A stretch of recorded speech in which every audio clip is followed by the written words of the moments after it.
गुरु प्यारे साध संगत जी, प्यार से कहना धन रंगार जी। साध संगत जी, अप्रैल के बाद जुलाई में फिर से इस रूप में आपके दर्शन करने को मिल रहे हैं। सभी में बहुत उत्साह है। आज मन के ऊपर बार बार महापुरुषों ने ध्यान दिलाया कि मन एक एक पल में अपनी बात बदल देता है। मन का अलग ही स्वभाव होता है। कभी हम बहुत ही विनम्र हो जाते हैं, कभी तलख हो जाते हैं, तो साथ ही एक पहलू यह भी आता है कि कोई बात हो तो हम कह देते हैं कि हमारा दिल तो यह कह रहा है कि यह निर्णय ले, पर दिमाग कह रहा है कि निर्णय कुछ और लिया जाए। हम यह भी बात करते हैं कि लव ताई नाइब्रो, अपनी पड़ोसी से प्यार करो तो शरीर के ही दो अंग, दिल और दिमाग जो इतने निकट में हैं, इनके बीच कभी कभी मनमुटाव चलता है। ये यात्रा खुद से शुरू होनी है कि जब हमने खुद यह पूरा शरीर ही इस निराकार को सौंप दिया तो फिर ये तन मन धन के ही पहलू तो ही हैं। अपने विचार और भावनाएं जब तक हम समर्पित नहीं करते तब तक फिर किसी न किसी उलझन में हम पड़े रहेंगे। कभी ऐसा लगता है कि कोई वर्ल्ड इन्फॉर्मेशन, दुनियावी सूचनाएं हमारे लिए बहुत ही महत्वपूर्ण हैं। ज़्यादा इन्फॉर्मेशंस इकट्ठा करके हम एक महत्वपूर्ण इंसान बन गए हैं। सोशल मीडिया पे जाए तो पता चलता है कि आजकल दुनिया में नैतिक मूल्य को इतना महत्व नहीं देते जितना एक जानकारी को देते हैं। जहाँ हर जगह ऐसी सूचना मिल रही हो तो वहाँ कौन सी सूचना चुननी है, कौन सी नहीं। अगर अच्छाई की तरफ ही रुख करेंगे तो ही हम सकारात्मक विचार एकत्रित कर पाएंगे, दुनिया को कुछ सकारात्मक योगदान दे पाएँ, ऐसा काम कर सकें।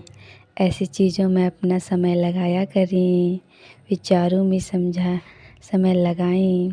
इस निराकार से जुड़कर जब हम एक सकारात्मक दिशा में होते हैं तो वाकई ही हमारे दिलो दिमाग की भी इस दातार से लिप जुड़ी होती है। फिर इसे ही हर एक में, पूरे समाज में, पूरे विश्व में महसूस करते हैं। संत यही अरदास करते हैं कि पूरे संसार का भला हो। किसी के जीवन में समस्या है तो दातार उसके लिए भी अरदास करते हैं। अगर खंजर जैसी कोई तेज धार वाली वस्तु भी किसी को लगती है तो संतों को लगता है कि पूरी दुनिया का दर्द हमारे अंदर है। किसी को भी कुछ लगे चोट हमें ही होगी। दूसरे की कोई समस्या हो तो हम उनकी उस पीड़ा को महसूस करते हैं। इसलिए संत इच्छुक होते हैं कि पूरे संसार में यह ब्रह्म ज्ञान फैले। ब्रह्म ज्ञान के बाद हर किसी के जीवन की अपनी यात्रा अलग अलग होती है। इसी से कर्मों के बंधन से हम मुक्त होते हैं, पर मुक्ति भी तभी संभव है अगर अंतिम श्वास तक सेवा, सुमिरन और सत्संग करते हुए इस निराकार का एहसास बना रहे।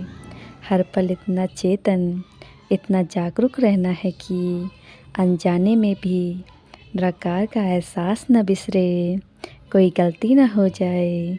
अगर कोई गलती होती भी है तो उसमें सुधार के तरीके उस पल मन में अहंकार न लेकर किए जाते हैं तो ही जीवन के आखिरी पल तक निराकार याद रहता है। वरना तो जिस तरह रेत को अगर अपनी मुट्ठी से पकड़ना चाहें तो और कसकर पकड़ कर भी रखें तो भी वो सरक कर नीचे गिर जाती है, उसी तरह हम सोचते हैं कि हमें तो एहसास है इस दातार का, पर इतना सूक्ष्म अहंकार अंदर आ जाता है कि यह महसूस भी नहीं होता कि कब यह निराकार हमारे एहसास से रेत की तरह फिसल गया। जब हम अपने आप से, अपने सूक्ष्म अहंकार से इतने भरे रहते हैं कि अपने ही पढ़ाई, अपने अंदर की सोच, अपनी बातों को लेकर अहंकार करते हैं, तो फिर यह परमात्मा चाहे हमारे कितने भी करीब क्यों ना हो, हम अपने अंदर स्थान नहीं कर पाते हैं।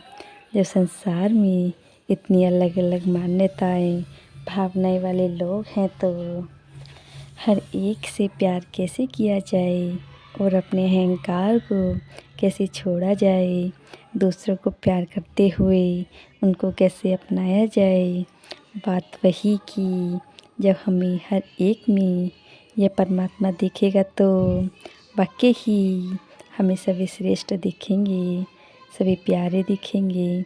हर पल सोते जागते, उठते बैठते, खाते पीते, कभी भी किसी से भी बात कर रहे हो तो मन में इस निराकार का एहसास बनाकर रखना है, सबका आदर सत्कार करना है। चाह कर भी किसी से हमारी आवाज़ का स्तर ऊंचा नीचा नहीं होना चाहिए।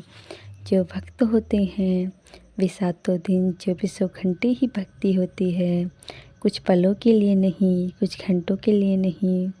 दातार कृपया करे हर पल इस निराकार को याद करते हुए सभी अपने जीवन को बिताए। साथ संगत जी बड़े प्यार से कहना, धन निरंकार जी। महापुरुषों जी आप सभी से आशा है कि हमारे चैनल को सब्सक्राइब करें और हमारे चैनल को लाइक और शेयर ज़रूर करें। साथ संगत जी बड़े प्यार से कहना, धन निरंकार जी।